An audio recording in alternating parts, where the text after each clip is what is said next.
اعوذ باللہ من الشیطان الرجیم بسم اللہ الرحمن الرحیم والتین والزیتون وطور سینین وهذا البلد الامین لقد خلقنا الانسان فی احسن تقویم۔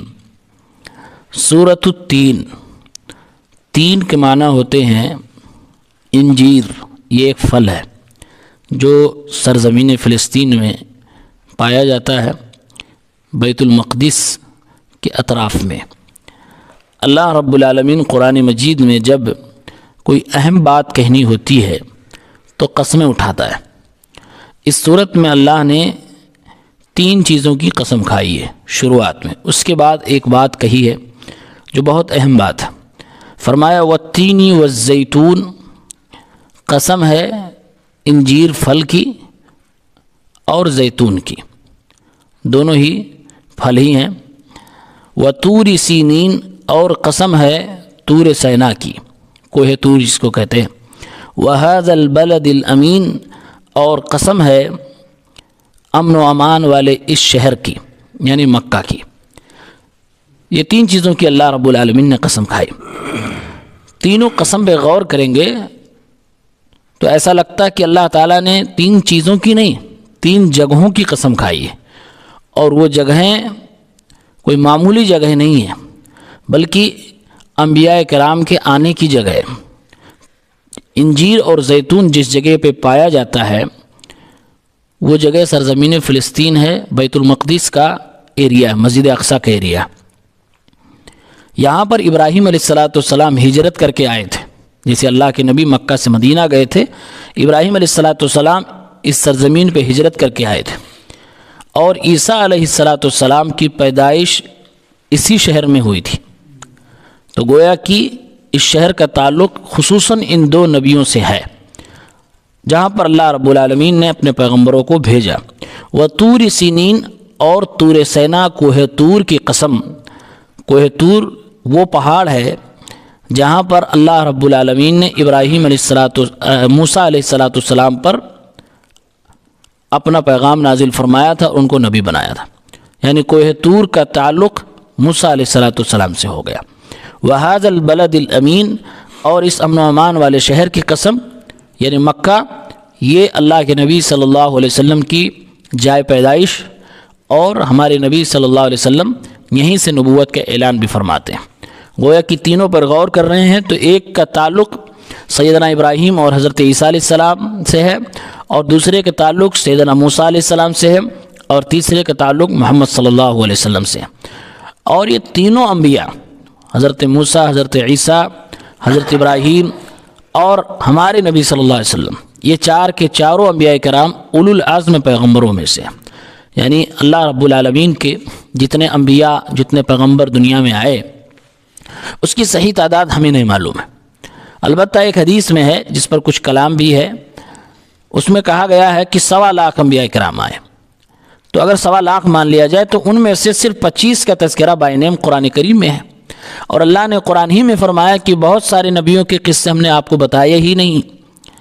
ان 25 میں سے 5 ایسے ہیں جو ٹاپ 5 میں آتے ہیں، جن کو اولو العزم کہتے ہیں۔ ان میں حضرت نوح علیہ السلام، حضرت ابراہیم علیہ السلام، حضرت موسیٰ علیہ السلام، حضرت عیسیٰ علیہ السلام، اور ہمارے آخری نبی صلی اللہ علیہ وسلم۔ ان 5 میں سے اللہ رب العالمین نے اس کے اندر 4 کا تذکرہ فرمایا، بس نوح علیہ السلام کا تذکرہ اس میں نہیں ہے۔ ان تین جگہوں کی قسم کھانے کے بعد اللہ تعالیٰ نے ایک بہت بڑی بات فرماتے ہوئے کہا لَقَدْ خَلَقْنَا الْإِنسَانَ فِي أَحْسَنِ تَقْوِيمٍ۔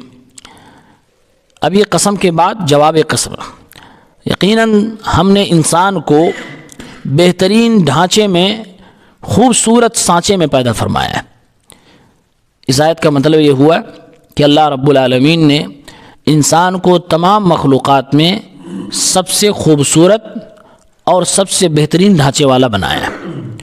اللہ کی جتنی مخلوقات ہیں، شیخ ابن عثیمین رحمۃ اللہ علیہ اس آیت کی تفسیر میں فرماتے ہیں، انسان سب سے زیادہ خوبصورت ہے اور سب سے زیادہ مضبوط بھی ہے۔ انسان کی خوبصورتی اور مضبوطی کا اندازہ آپ کریں کہ زمین پہ جتنی مخلوقات ہیں سب پہ تقریباً انسان کا کنٹرول ہے۔ انسان اپنے سے 3-3 4-4 کئی گنا بڑی مخلوقات کو اپنے قبضے میں کیے ہوئے. اور یہ اللہ کی جانب سے اللہ تعالیٰ نے قرآن میں کئی جگہوں پہ کہا ہے کہ ہم نے دنیا کی بہت ساری مخلوقات کو تمہارے تابع بنا دیا. ان کے اندر یہ چیز اللہ نے ڈال رکھی ہو کہ انسان کے تابع ہیں، انسان کی باتوں کو مانتے ہیں. ورنہ اونٹ ایک انسان کے مقابلے میں بڑا ہے، لیکن ایک انسان کا بچہ اونٹ کی نکیل کو لے کے آگے چلتا ہے، اونٹ پیچھے پیچھے چلتا ہے. یہی حال گھوڑوں کی ہے، ہاتھیوں کی یہی مثال ہے. یہاں تک کہ اس زمین کی اور سمندروں کی سب سے بڑی مخلوق ویل مچھلی، اس پر بھی انسان سواریاں کرنے لگا، اس پر بھی انسان کنٹرول پا رہا ہے. اور جو انسانوں نے اپنے ہاتھوں سے بنائے ہیں، جو اللہ کی ایک مخلوق ہے، جیسے ایروپلین ہے، ٹرین ہے، بڑی بڑی شپ ہیں، ان سب پر بھی ایک انسان ہی کا کنٹرول ہے. اور ایک انسان ان سب کو اپنے قبضے میں لیے ہوئے ہے اور اپنے فائدے کے لیے استعمال کرتا ہے. تو اللہ نے انسان کو بہت مضبوط بنایا. اور خوبصورتی اور سانچے اور ڈھانچے کی اگر بات کی جائے تو اللہ نے قرآن میں ایک جگہ پر بطور دلیل اس بات کو پیش کیا ہے اور کہا کہ تم کو ہم نے اتنا خوبصورت بنایا ہے، تم میری عبادت کیوں نہیں کرتے ہو، تم اس سے کیوں بھاگتے ہو؟ تم کو ہم نے اتنا اچھا بنایا، تمہارا ڈھانچہ اتنا اچھا بنایا. یا ایھا الانسان ما غرک بربک الکریم الذی خلقک فسواک فعدلک، تم کو پیدا کیا، برابر سرابر کیا، اور جس عضو کو، جسم کے جس حصے کو جہاں ہونا تھا وہیں پر اللہ نے بنایا. اللہ نے فرمایا کہ پھر کیوں مجھ سے تم بھاگتے ہو؟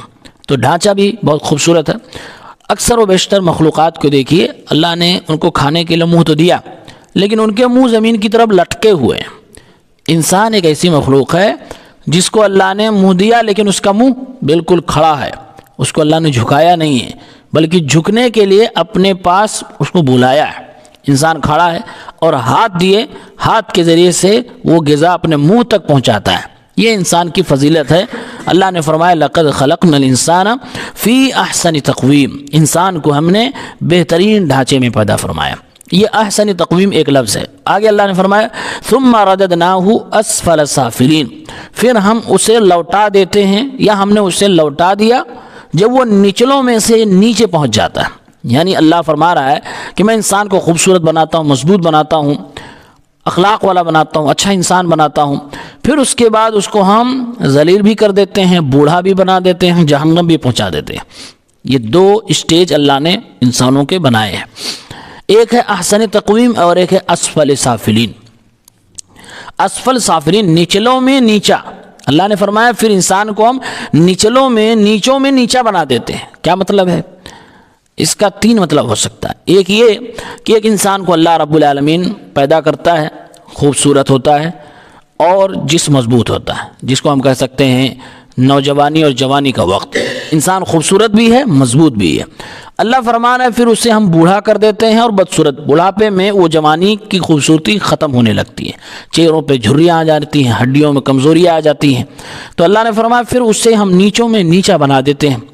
اسی لیے آپ صلی اللہ علیہ وسلم نے فرمایا، بلکہ بعض مفسرین نے اس آیت سے استنباط کرتے ہوئے فرمایا ہے کہ اگر انسان کو لمبی عمر ملے اور ساتھ میں نیکی کرنے کی توفیق ملے تو یہ اس کی فضیلت ہے، یہ اس کی فضیلت. آگے بات آ رہی ہے، اللہ تعالیٰ نے فرمایا کہ کون بوڑھا برا نہیں ہے اور کون بوڑھا اچھا ہے، اس کا تذکرہ آگے فرمایا. اللہ نے فرمایا کہ ہم اسے نیچوں میں نیچا بنا دیتے ہیں. اگر عمر کے حساب سے لیں تو اس کا مطلب یہ ہوا کہ ہم اسے بڑھاپے کی عمر تو دیتے ہیں لیکن نیکی کرنے کی توفیق چھین لیتے ہیں. تو ایسا بوڑھا اور ایسا بڑھاپا انتہائی بدترین سزا ہے اللہ کی طرف سے. اور اگر انسان نیکی کے ساتھ ہو تو وہ اچھی بات ہے اس کے لیے خوشخبری ہے.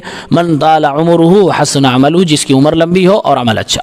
دوسرا مطلب ہے کہ انسان کو ہم اخلاق مند بناتے ہیں. انسان اچھا ہے، انسانی فطرت پہ ہے، اسے انسانوں سے رحم آتا ہے، اسے جانوروں پہ رحم آتا ہے، سب کچھ اس کے اندر موجود ہے. ایک بہترین دل موجود ہے، نرم دل موجود ہے. پھر اللہ رب العالمین اس کے کرتوتوں کی وجہ سے اس انسان کو بدترین بد اخلاق بنا دیتا ہے. اتنا بد اخلاق انسان ہو جاتا ہے کہ وہ سانپ بچھو سے زیادہ زہریلا ہو جاتا ہے. اس کی زبان سے نکلنے والے زہریلے کلمات سے لوگ اتنے تکلیف محسوس کرتے ہیں کہ شاید سانپ اور بچھو کے ڈسنے سے بھی اتنا تکلیف نہ محسوس کرتے ہو. تو انسان جب اخلاق کے اعتبار سے گر جاتا ہے تو نیچوں میں نیچا اس طرح ہو جاتا ہے. اللہ کے نبی صلی اللہ علیہ وسلم کی تعلیمات میں سے یہ بھی تھا، آپ نے فرمایا بُعِثْتُ لِأُتَمِّمَ مَكَارِمَ الْأَخْلَاقِ، اللہ نے مجھے بھیجا ہے تاکہ لوگوں کو میں اخلاق مند بناؤں، لوگوں کو رہنے سہنے کا ڈھنگ سکھاؤں۔ تو اخلاق کی تعلیم دینے کے لیے بھی آپ صلی اللہ علیہ وسلم آئے۔ وہ اللہ تعالیٰ فرما رہا ہے احسن تقویم، انسان خوبصورت اس وقت ہے جب وہ اخلاق مند ہو، جب اس کی باتوں میں نرمی ہو اور اس کے اخلاق میں بہترین خوبصورتی ہو، اور انسان اس وقت اسفل سافلین میں نیچوں میں نیچا چلا جاتا ہے جب وہ بد اخلاق ہو جائے۔ تیسرا معنی اس کا یہ ہے کہ انسان اس وقت تک خوبصورت ہے، اس وقت تک اللہ کی نگاہ میں اچھا ہے، عزت دار ہے، جب تک وہ عقیدہ توحید پر ہے، جب تک وہ ایمان کے ساتھ عمل صالح کر رہا ہے، جب تک وہ اللہ رب العالمین کی بندگی کر رہا ہے اور اللہ کے پیغمبر جناب محمد ربی صلی اللہ علیہ وسلم کی اتباع کر رہا ہے، تب تک وہ احسن تقویم ہے، اللہ کی نگاہ میں خوبصورت ہے۔ اور جس دن اس نے عقیدہ توحید میں ضرب لگائی، شرک کرنا شروع کر دیا اور اللہ کے نبی صلی اللہ علیہ وسلم کی سنتوں کو چھوڑنا شروع کر دیا، ان کی اتباع سے منہ چرانے لگا، تو اللہ تعالیٰ اس کو نچلوں میں نیچے بنا دیتا ہے اور اس کو خوب نیچے درجے میں گرا دیتا ہے۔ پھر ایسے لوگوں کے بارے میں قرآن میں اللہ تعالیٰ نے فرمایا ہے اولئک کالانعام بل ھم اضل، ایسے لوگ میری نگاہ میں عزت دار نہیں، خوبصورت نہیں، بلکہ یہ تو جانور ہیں چار پیر والے، بلکہ اس سے بھی گئے گزرے۔ تو یہ دونوں پہلو ہیں، تینوں باتیں یہاں پر مراد ہو سکتی ہیں۔ آگے اللہ نے فرمایا کہ ثم رددناہ اسفل سافلین، پھر نیچوں میں نیچا انسان کو بنا دیتے۔ یہ تین مطلب کون لوگ ایسے ہیں جو ان تینوں سے خارج ہیں؟ اللہ نے فرمایا الا الذین آمنوا وعملوا الصالحات، مگر جن لوگوں نے ایمان قبول کیا اور نیک اعمال کیے، فلہم اجر غیر ممنون، تو ان کے لیے اجر ہے ہمیشہ ہمیش کے لیے اور مکمل اجر ہے۔ ممنون کے معنی ہوتے ہیں، غیر ممنون کے معنی ہوتے ہیں ایسا اجر، ایسا بدلہ، ایسا ثواب جو کنٹینیو ملتا رہے، جو کبھی ختم نہ ہونے والا ہو۔ جیسے جنت میں انسان جائے گا تو ہمیشہ جنت میں رہے گا، کبھی جنت ختم نہیں ہوگی، اور بغیر کمی کے مکمل اجر ملنے والا۔ تو اللہ نے فرمایا جو ایمان لائیں گے، عمل صالح کریں گے، ان کو مکمل اجر ملے گا اور ہمیشہ ہمیش کے لیے ملے گا، کبھی ان کا اجر ختم نہیں ہوگا۔ گویا اللہ تعالیٰ نے اس آیت کے اندر بتا دیا کہ ایسا بوڑھا جو نیک عمل کرتا رہے وہ اللہ تعالیٰ کے اجر کا مستحق ہے، اور اسی طرح سے ایسا انسان جو توحید اور سنت پہ چلتا رہے وہ اللہ رب العالمین کے ہاں اجر کا مستحق ہے، اور ایسا انسان جو اخلاق کی پابندیوں کو اپنی زندگی میں لاتا رہے وہ بھی اجر کا مستحق ہے۔ اب آگے اللہ تعالیٰ نے مشرکین کو مخاطب کرتے ہوئے فرمایا، چونکہ یہ سورۃ مکہ میں اتری تھی تو مکہ کے پس منظر میں اتری ہے، فرمایا فما یکذبک بعد بالدین، اے لوگوں تمہیں کیا ہو گیا ہے، کس چیز نے تمہیں ابھارا ہے، کیا تمہاری مجبوری ہے کہ تم آخرت کا انکار کرتے ہو؟ یہ سوال اللہ کی طرف سے۔ فما یکذبک بعد بالدین، اتنی ساری میں بات بتا چکا ہوں، اللہ نے فرمایا اتنی ساری بات بتا رہا ہوں، تمہاری فضیلت بتا رہا ہوں، یہ بھی بتا رہا ہوں اچھا کون ہے برا کون ہے، یہ بھی بتا رہا ہوں خوبصورت کون ہے اور بدصورت کون ہے، یہ بھی بتا رہا ہوں جنت میں کون جانے والا ہے اور جہنم میں کون جانے والا ہے۔ اب فرمایا اللہ نے فما یکذبک بعد بالدین، کون سی چیز تمہیں آمادہ کرتی ہے کہ تم جزا سزا کے دن کا انکار کرتے ہو؟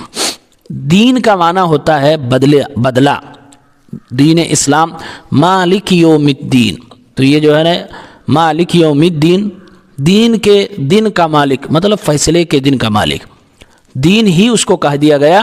اس کا مطلب یہ ہے کہ اسلام میں انسان کے دماغ میں بٹھایا جاتا ہے کہ جو کچھ کرو گے اس کا تمہیں بدلہ ملنا ہے، اچھا کرو گے تو اچھا، برا کرو گے تو برا، اسی کو دین کہتے ہیں۔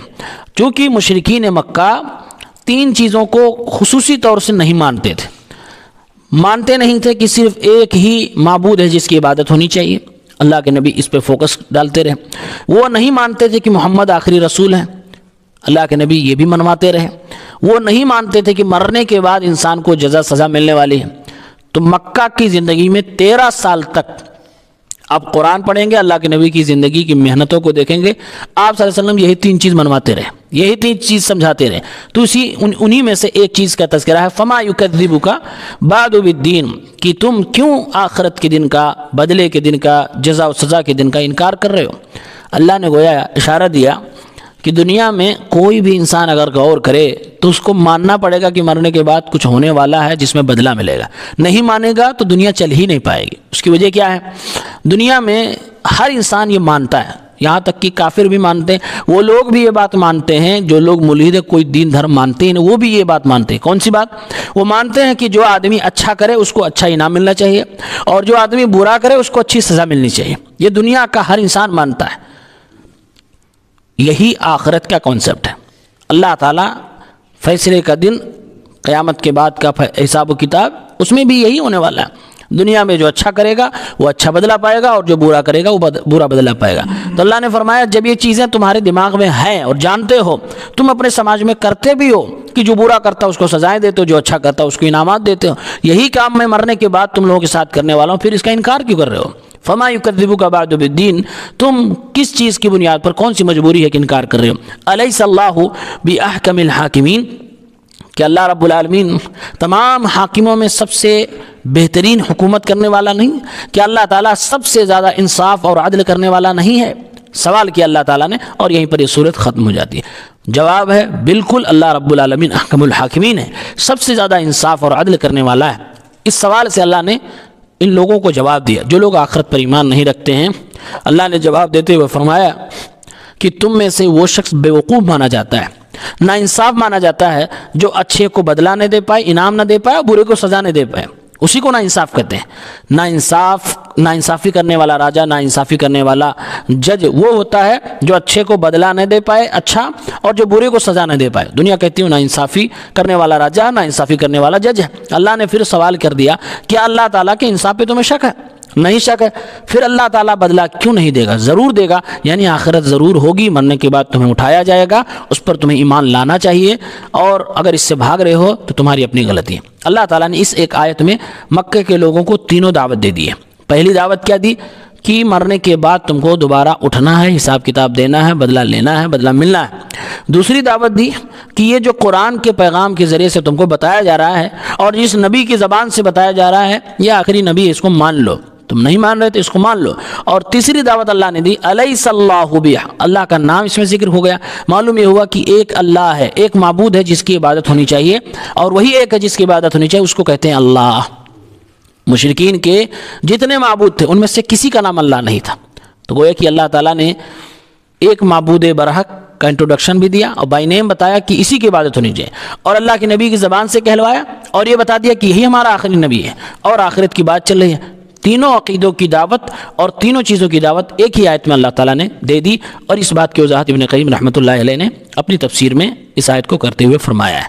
تو یہ چھوٹی سی سورت، سورۃ التین ہے، جس میں انسان کو خوبصورت بتایا گیا، اور انسان اگر اچھا ہے، ایمان والا ہے، تب تو اللہ کی نگاہ میں عزت والا ہے، ورنہ وہ انسان اللہ کی نگاہ میں کیڑے مکوڑے سے بھی زیادہ بدتر ہے، بدترین ہے۔ اللہ کی نگاہ میں اس کی کوئی حیثیت نہیں۔ ایمان اور عمل صالح کے ساتھ ہی انسان ہے، ورنہ جانوروں سے بدتر ہے۔ اللہ تعالیٰ ہم سب کو نیک عمل کی توفیق دے، آمین۔